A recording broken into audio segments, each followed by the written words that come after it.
ആലപ്പുഴ കളർകോട് വാഹനാപകടത്തിൽ ഹോസ്റ്റൽ അധികൃതർക്കെതിരെ മരിച്ച ആൽവിൻ ജോർജിന്റെ അമ്മ ഹോസ്റ്റൽ സമയം കഴിഞ്ഞ് വിദ്യാർത്ഥികൾ പുറത്തുപോയത് കോളേജ് ഹോസ്റ്റൽ അധികൃതരുടെ വീഴ്ചയാണെന്ന് ആൽവിന്റെ അമ്മ മീന പറയുന്നു.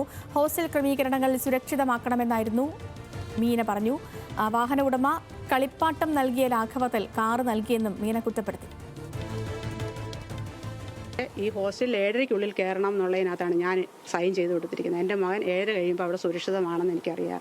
അതുകൊണ്ട് ആ വിശ്വാസത്തിൽ എനിക്കിപ്പം അങ്ങനൊരു ഇപ്പം പറയുന്നു, PTA മീറ്റിംഗൊക്കെ കൂടിയിട്ട് 7:30-ക്കുള്ളിൽ വെളിയിലിറങ്ങുന്ന പിള്ളേരെ എല്ലാം പേരൻസിനോട് അനുവാദം ചോദിച്ചിട്ടേ വെളിയിലിറങ്ങാനുള്ളൂ.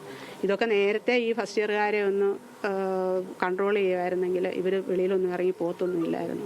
ഇവർക്ക് കുറച്ചുകൂടെ നിയന്ത്രണം, ഹോസ്റ്റൽ വിദ്യാർത്ഥികൾ അവിടെ പഠിക്കുമ്പം മാതാപിതാക്കളുടെ അടുത്തല്ല, പക്ഷെ ഒരു നിയന്ത്രണം വെക്കണം. ഇങ്ങനെ അവർ നടന്നിട്ടുണ്ടായിരുന്നുവെങ്കിൽ, ഒരു ദിവസം പോയതല്ലല്ലോ ഇത്, നടന്നിട്ടുണ്ടായിരുന്നുവെങ്കിൽ നിങ്ങളുടെ മക്കൾ ഇങ്ങനെ പോകുന്നു എന്ന് അവിടുത്തെ സെക്യൂരിറ്റിയോ ഹോസ്റ്റൽ വാർഡനോ ഒക്കെ നമ്മളെ വിളിച്ചിപ്പം അവിടെ ഇരുന്നുകൊണ്ടൊന്ന് ഞെക്കിയാൽ മതിയല്ലോ, നമ്മളെല്ലാം കിട്ടുമല്ലോ. ഒന്ന് അറിയിക്കണം, നിങ്ങളുടെ മക്കൾ വേണ്ട ഇങ്ങനെ ഇറങ്ങി നടക്കുന്നുണ്ടെന്നൊക്കെ. അതൊക്കെ അറിയിച്ചിട്ടില്ല. അതൊരു വലിയൊരു വീഴ്ച തന്നെയാണ്. ശരി, മനീഷ് ഏഷ്യാമാറ്റുണ്ട്. മനീഷ്, ഹോസ്റ്റൽ വാർഡനെ അടക്കം കുറ്റപ്പെടുത്തുകയാണ് അമ്മ, എന്തൊക്കെയാണ് പറയുന്നത്? ലക്ഷ്മി, കഴിഞ്ഞ ദിവസം പൊതുദർശനത്തിന് ആശ്വാസവാക്കമായി എത്തിയ മന്ത്രി സജിചിറനോടക്കം ഇതേ കാര്യം അമ്മ മീന പറഞ്ഞിരുന്നു. പ്രത്യേകിച്ച് ഹോസ്റ്റലിനെ സംബന്ധിച്ചിടത്തോളം സുരക്ഷാ പ്രശ്നങ്ങളുണ്ട്.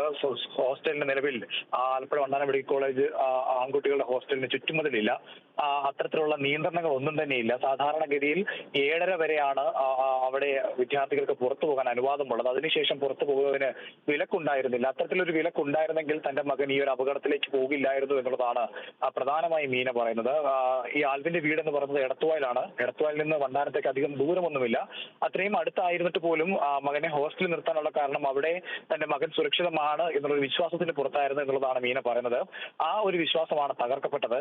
ഏതെങ്കിലും തരത്തിലുള്ള നിയന്ത്രണം ഈ വിദ്യാർത്ഥികൾ പുറത്തു പോകുന്നതുമായി ബന്ധപ്പെട്ട് എടുക്കാൻ കോളേജ് അധികൃതർ തയ്യാറായിരുന്നെങ്കിൽ ഇത്തരത്തിലുള്ള ഒരു യാത്ര ഒഴിവാക്കുകയും അതിൽ നിന്ന് ഈ 6 വിദ്യാർത്ഥികൾ മരിക്കുന്ന ഒരു സന്ദർഭം ഒഴിവാക്കാൻ കഴിയുമായിരുന്നു എന്നുള്ളതാണ് പ്രധാനമായും പറഞ്ഞത്. ശരി മനീഷ്, കളർകോട് വാഹനാപകടത്തിൽ മരണപ്പെട്ട വിദ്യാർത്ഥിയുടെ അമ്മ കോളേജ് വാർഡിനെതിരെ, അധികൃതർക്കെതിരെ, വാഹനം കൊടുത്ത വാഹന ഉടമയ്ക്കെതിരെ രൂക്ഷ വിമർശനവുമായി രംഗത്ത് വന്നിരിക്കുന്നു.